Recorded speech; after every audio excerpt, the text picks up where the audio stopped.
Baik, assalamualaikum warahmatullahi wabarakatuh. Kembali lagi bersama kami di sini Lanang Batur Entertain yang akan memberikan kabar gembira kepada para pejuang NIP P3K dan juga CPNS tahun 2021. Baik teman-teman para pejuang NIP P3K dan CPNS 2021, kali ini kita akan membahas soal P3K 2021 tentang kompetensi teknis yang bagian yang kedua, part 2.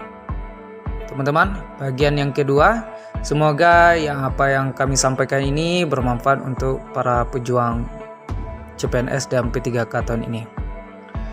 Baik, soal selanjutnya, soal yang ke-14 ya. Perhatikan butil soal uraian berikut. Sebutkan 3 buah sungai di Provinsi Jawa Barat yang bermuara di Laut Jawa. Jadi butil soal tersebut adalah: A. Cukup bagus karena jumlah sungai yang ditanyakan sudah terukur. B. Cukup bagus karena ditulis dengan bahasa yang mudah dimengerti. C. Jelek karena hanya mengukur tingkat berpikir rendah atau ranah ingatan. D. Jelek karena ditulis dalam kalimat yang sangat pendek. Jadi teman-teman, di sini kita akan membahas masalah kompetensi ya, kompetensi pedagogik mengenai butiran soal uraian. Ya, jadi bagaimana hasilnya dari butir soal dari sebuah soal ini? Apakah jawaban teman mewakili pertanyaan ini? Jawabannya adalah C.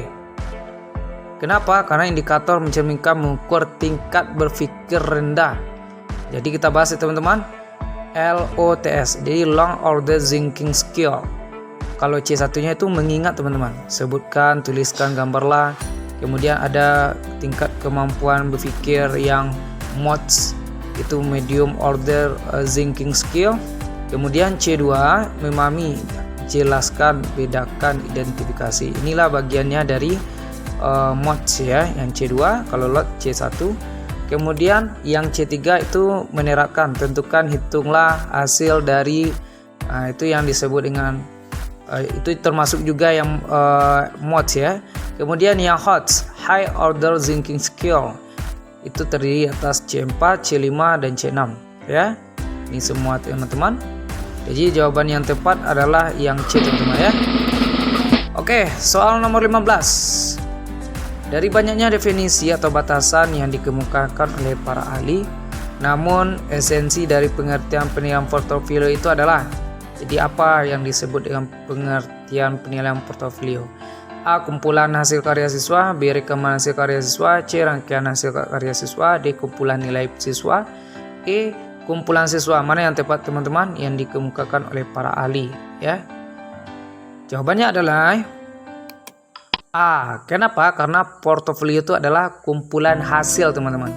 Kumpulan hasil karya seorang peserta didik sebagai hasil pelaksanaan tugas kinerja yang ditentukan oleh guru atau oleh peserta didik bersama guru, sebagai bagian dari usaha mencapai tujuan belajar atau mencapai kompetensi yang ditentukan dalam kurikulum. Jadi portofolio ini maksudnya adalah kumpulan hasil karya yang telah dibikin oleh peserta didik teman-teman.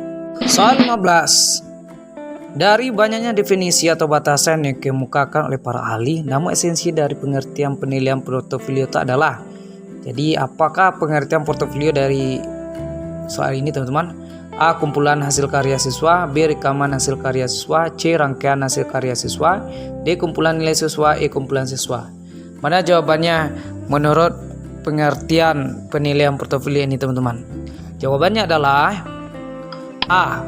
Kenapa? Karena portofolio adalah kumpulan hasil karya seorang peserta didik sebagai pelaksanaan tugas kinerja yang ditentukan oleh guru atau oleh peserta didik bersama guru, sebagai bagian dari usaha mencapai tujuan belajar atau mencapai kompetensi yang ditentukan dalam kurikulum. Jadi portofolio ini gunanya adalah sebagai kumpulan teman-teman, kumpulan hasil karya yang telah dikumpulkan oleh seorang peserta didik ya, sebagai hasil pelaksanaan tugas kinerja teman-teman.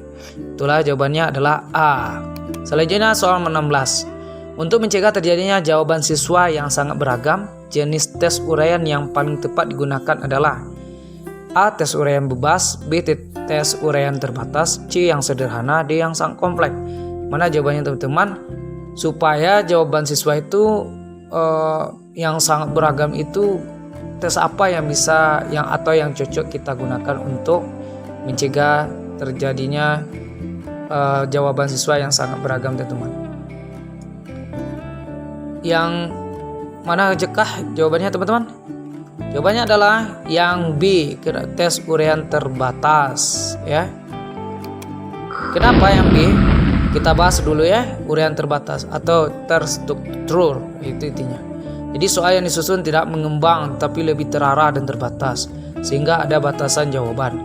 Walaupun kalimat jawaban peserta didik itu beraneka ragam, tetapi harus ada pokok-pokok penting yang terdapat dalam sistematika jawabannya sesuai dengan batas-batas yang telah ditentukan dan dikehendaki dalam soalnya. Maka yang paling penting dan harus diperhatikan yaitu sistematika jawabannya teman-teman. Contohnya di sini ada, sebutkan dijelaskan secara singkat 3 peristiwa yang terjadi pada masa Khalifah Rasyidin. Sebutkan 5 komponen dalam sistem komputer. Itu yang disebut dengan uraian terbatas teman, terstruktur ya. Nah, kemudian kalau uraian tak terbatas, membuka kesempatan dari setiap orang menjawab pertanyaan untuk mengeluarkan pendapatnya. Jadi dia bebas mengeluarkan unek-unek dalam soal tersebut gitu, sesuai dengan yang diketahui. Bebas berargumentasi dengan soal dan menjawab menurut pandangannya masing-masing. Jadi mengandung problematika, bukan hanya sekedar menanyakan fakta-fakta saja. Itu yang disebut dengan uraian tak terbatas atau bebas dia mengemukakan pendapatnya, unek-uneknya ke dalam soal tersebut ya. Nah, itu jawabannya yang B, uraian terbatas. Soal nomor 17 teman-teman. Dengan melihat hasil pretest, seorang guru dapat mengetahui bahwa 3 dari 8 soal yang diberikan mampu dijawab hampir seluruh siswa dengan benar. Jika Anda sebagai guru, manfaat apa yang dapat dipetik dari informasi tadi? Mana yang tepat teman-teman? A. Mengajarkan seluruh materi sesuai dengan kurikulum agar penguasaan siswa lebih baik. B. 3 dari 8 soal tersebut tidak akan ditanyakan lagi pada saat melakukan post-test. C. Materi yang telah dikuasai siswa tidak perlu diajarkan lagi pada proses kegiatan belajar mengajar. D. Melaksanakan pelajaran remedial untuk materi yang belum dikuasai siswa berdasarkan hasil pretest. Mana yang tepat teman-teman? Seandainya kita punya masalah seperti ini, dia hanya mengetahui 3 dari 8 soal, apa yang perlu kita lakukan di dalam hasil pretest ini?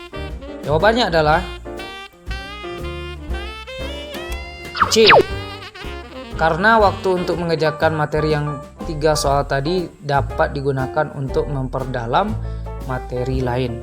Jadi jawaban yang paling tepat adalah yang C. Mana yang C tadi? Materi yang telah dikuasai siswa tidak perlu diajarkan lagi pada proses kegiatan belajar mengajar. Ya, karena bisa dialami atau didalami lagi materi-materi yang lainnya. Selanjutnya, soal nomor 19. Seorang peserta didik memprotes skor yang diperoleh pada soal nomor 4 dalam ulangan yang telah dilaksanakan. Menurut siswa tersebut seharusnya mendapat skor 5, tetapi guru memberikan 3. Guru tersebut menjelaskan perbuatan nilai pada soal tersebut dengan menjelaskan kriteria perskoran yang terdiri dari 0 sampai 5. Peserta didik pun mengerti dan menerima skor tersebut. Prinsip yang diterapkan guru adalah A. Terbuka, akuntabel, objektif, menyeluruh, atau adil. Mana yang tepat teman-teman? Dia menyangka muridnya memberikan nilai skor 5 tapi gurunya memberikan nilai 3. Bagaimana pendapatnya teman-teman? Prinsip penilaian apa yang diterapkan guru ini? Jawabannya adalah yang D, yaitu adalah adil. Ya teman-teman, adil. Kenapa? Karena gurunya memberikan sesuai dengan kemampuannya. Tidakkah mungkin guru itu memberikan nilai tersebut tidak sesuai dengan kemampuannya? Maka dari itu jawabannya adalah adil, teman-teman. Selanjutnya, jawaban soal ke-20. Seorang guru mengajar pada 2 kelas di sekolah. Di kelas pertama terdapat 8 peserta didik yang gagal mencapai KKM. Sementara di kelas 2 ada 12 yang gagal mencapai KKM. Langkah yang harus dilakukan guru adalah melakukan pengayaan terhadap 8 orang siswa, melakukan remedial kepada 12 orang siswa, C. Melakukan remedial kepada peserta didik yang gagal di kedua kelas tersebut, D. Melakukan pengayaan kepada kedua peserta didik yang gagal di kedua kelas tersebut, E. Mengulangi seluruh materi kepada peserta didik yang gagal pada kedua kelas tersebut. mana yang cocok kita lakukan langkah-langkahnya kalau seandainya kita sebagai guru. Jawabannya adalah C. Kenapa C, teman-teman? Karena melakukan remedial kepada peserta didik yang gagal di kedua kelas tersebut. Jadi seandainya ada yang gagal, tentu kita harus lakukan remedial terlebih dulu. Bagi yang sudah lulus, nanti dilakukanlah pengayaan bagi yang tuntas. Itu supaya mempersingkat waktu yang telah kita miliki. Soal nomor 21, pembelajaran abad 21 menekankan kepada hal-hal berikut ini kecuali, teman-teman. Ini ada jawabannya B. Kita lihat dulu ya. A. Pengembangan keterampilan belajar mandiri, tanggung jawab, dan mencipta. Betul. B. Penguasaan aplikasi komputer, penuntasan materi, dan pemahaman teknologi. Mungkin ini kurang tepat, teman-teman ya. C. Keterampilan komunikasi, keterampilan belajar, metakognisi. Iya, betul. Kreativitas, inovasi. Betul. Penyelesaian masalah berkegiatan tingkat tinggi. Betul. Jadi jawaban yang kurang tepat adalah yang B. Tidak seharusnya kita harus menguasai aplikasi komputer, harus kita tuntaskan materi, bukan seperti itu ya, teman-teman. Ini kurang tepat. Jawabannya adalah yang B, yang bukan. Nomor 22. Guru dalam memfasilitasi pembelajaran abad 21 sebaiknya A. Memfokuskan diri kepada penguasaan materi pembelajaran. B. Menjadi pengendali utama terhadap materi pembelajaran. C. Memfokuskan diri kepada penguasaan aplikasi komputer kontemporer. D. Mengutamakan agar peserta didik menguasai materi. E. Menekankan kepada pengembangan keterampilan belajar. Mana yang tepat, teman-teman? Jawabannya adalah E. Pembahasannya: A. Harusnya keterampilan proses belajar. B. Harusnya berpusat pada PD proses belajar. D. Harusnya keterampilan proses belajar. Dan E. Benar. Jadi jawabannya adalah yang E, ya. Benar.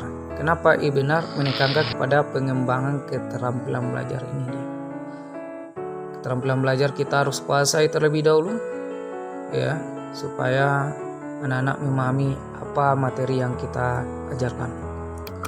Selanjutnya, soal nomor 23.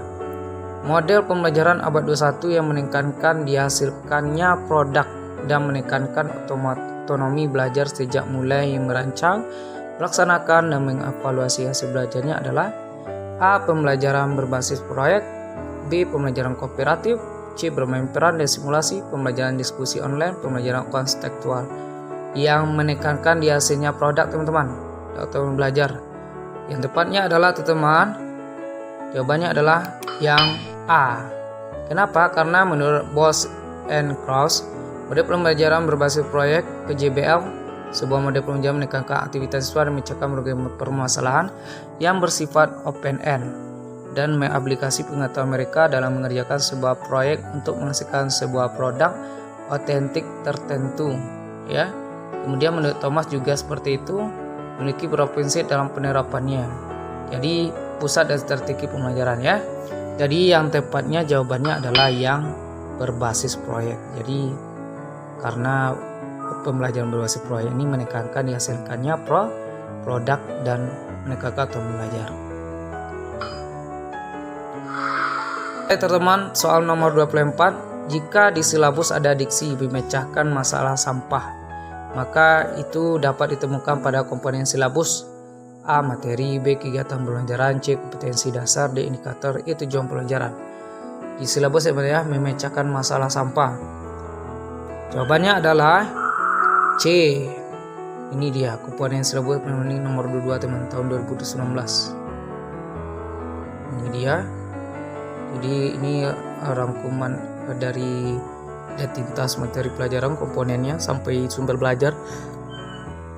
Nah, mungkin itu saja, teman-teman, dari soal 14 sampai 24 di part 2 ini.